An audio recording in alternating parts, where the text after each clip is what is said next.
Merry Christmas. Well, I still can say Merry Christmas because it's still 2 more hours left. But today was a pretty good day. Today, my son came over because, of course, my son got married. So him and his wife came over. I still have one more son that lives with me. Good thing, right? But anyway, I cook a gumbo because I'm from Louisiana, but I live in Texas. But this marked 2 years since my husband gone because he died in November. And this is my third Christmas without my husband.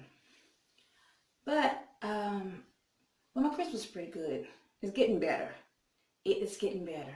Didn't think it was going to do that, but it is. But let me tell you about the friends we used to have. My married friends. Okay. I think it goes both ways too. Kind of what happened to a lot of people say, what happened to your married friends you used to have? Or what happened to your friends you had when you was dating? I mean, when you was with your husband or before your husband died? Well, they kind of vanished, and I'm kind of glad they did. Didn't understand then when it first happened, but I understand more now. And if you're in the beginning stage of your husband's death, you may not understand it now, but you will later.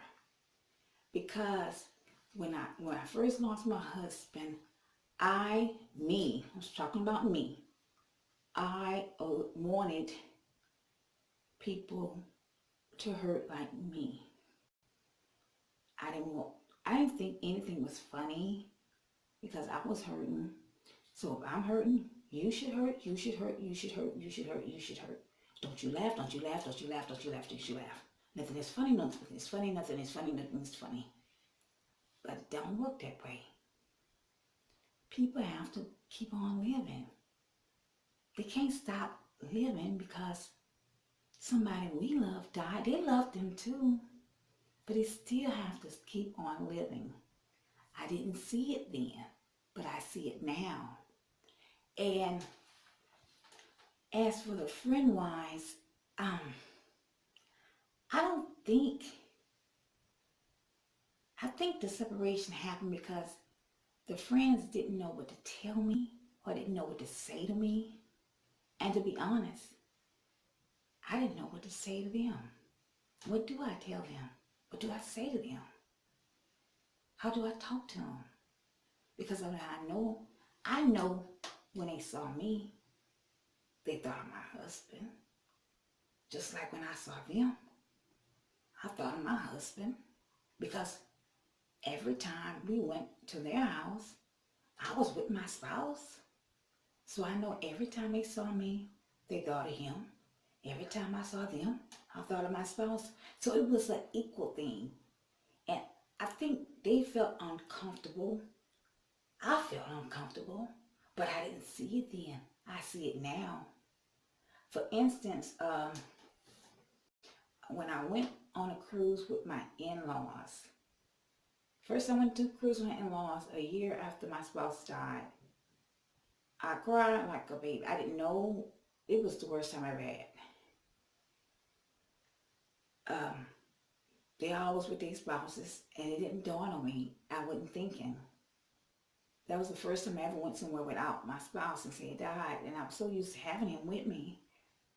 And they always with their spouse, and well, besides my sister-in-law, me and her, but the rest of them was with their spouse, and I'm sitting here knowing that I'll never see my spouse again, and that was the worst time in my life. I was going to bed at 7 o'clock at night, crying, didn't know how to pack, sometimes you got to take yourself out the situation where you know that's going to be painful. If you know it's not going to be good for you, don't get there. Don't put yourself in that position.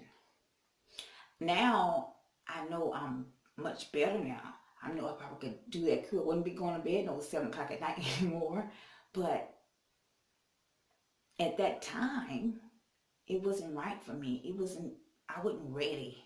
I pushed myself, but I wasn't ready. Now, I had a good time just to be out there on the water or whatever. But mentally, I don't think I was really ready for it. But we have to, as widows, we have to protect ourselves. We have to protect our minds. We can't let um, too much, or we can't let things come around us. We have to be careful what we see and what we hear, because anything could trigger us. Just like I'm talking right now, something can trigger me and I can start crying. Just like that, because we're not the same anymore. You know, I've been married for so long. It's so hard leaving this wife mindset. How do I leave this wife mindset, become a widow, a single? When you've been a wife for so long, it's hard just leaving. How? You know, that's the point I'm at. Leaving this wife, become a widow. That's very hard for me. You know, and so that's the point. That's where I'm at now. Going from one stage to another. I'm trying to position myself. How do I go from A to B? You know, but back to what I'm saying is that I think I'm glad that a lot of people got out of our lives. I'm not going to say got out of our lives, because I kind of stepped back too, and I think it was best, because it brought a lot of memories, and I didn't want to relive that again, because sometimes when I would see them, the first thing they would say, "Boy, I really miss yours." I don't want to hear that, because I am trying to heal. And when you're trying to heal, a lot of people may not understand it, but when you in that I'm in my second year. So I'm in my second year of trying to heal. So when I'm trying to heal, sometimes I don't want to talk about my husband. I don't want to talk to him about every time you see me, you want to talk about my husband. No, I don't want to talk about him every time. Please talk about something else. That's why I like to go about when I go to grief class. We just don't talk about grieving all the time. It's more than life than just grieving. You got to talk about something else if you want to live. You can't stay. If you want to live, you have to talk about something else. You see, because I saw my mama grieve herself to death over my daddy, and I said, before I even thought about me losing my husband, I said that would never happen to me.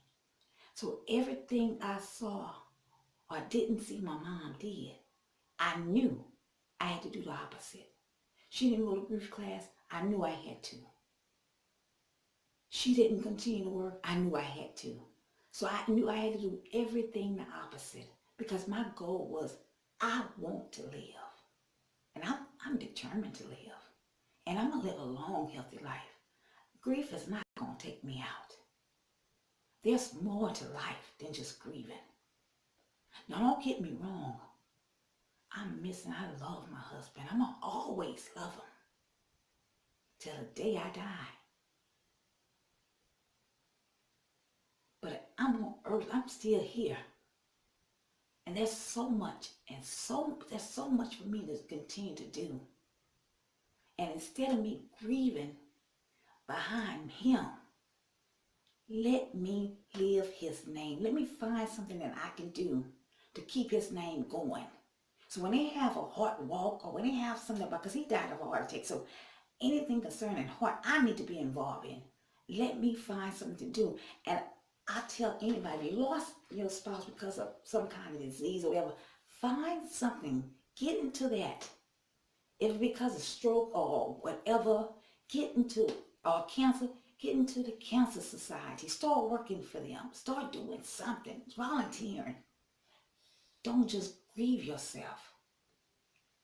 Don't let your husband's death be in vain. Keep yourself busy, because as long as your mind busy, you won't have room to grieve. But without your mind being busy, you're going to keep reliving. You're going to keep reliving. You're going to keep reliving pain.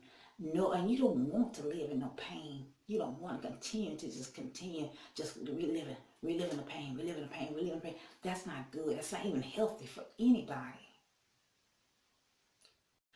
So, anyway, and also too, next year I'm going to go back to some more. I want to go to this. They got a widow camp for widows like me. But anyway, I want to go to this widow camp. They have one in California and they have one in Florida, and I want to go to one of them this year and meet some people like me. So at the bottom, up or down, up, down, up, down, I am going to post some of my favorite websites that I like to visit. And you can learn a lot about being a widow, or they might have some camps or places for you to go to meet some widows and women like you. So when you look up, or when you look down, or you look that way, or down here, or this way, you'll see some websites. And I really hope you go to them because they really, truly are really helpful. And again, I'll post my email somewhere here, or here, or here. But I'll post my email. So if you have any questions, please contact me. And I promise to do my best to write you back. Get your mind busy. And I promise you, you have less time to grieve. And you will smile again. You will laugh again. Take it from me. I cried many days, many nights. I was tired of my pillow being wet. Sometimes my pillow is wet because I'm laughing myself. I found things. Get something new. That's another thing I did. I found some new stuff to do. New hobbies. I started watching. I never did care for, believe it or not, I never did like comedy shows. But you know what? I like comedy shows now. I started watching comedy shows. I like it. I like to watch comedy shows. I like to laugh. I really hated comedy. I didn't think nothing was funny to me. It took a lot to make me laugh. But now I like comedy shows. So that's a good thing to do. Find something totally different that you didn't think you would do or watch or whatever and get into it. Find yourself some new hobbies and do it. You can. You can smile again. You can laugh again. You can have fun again. And you can do it by yourself because I'm doing it just one step at a time.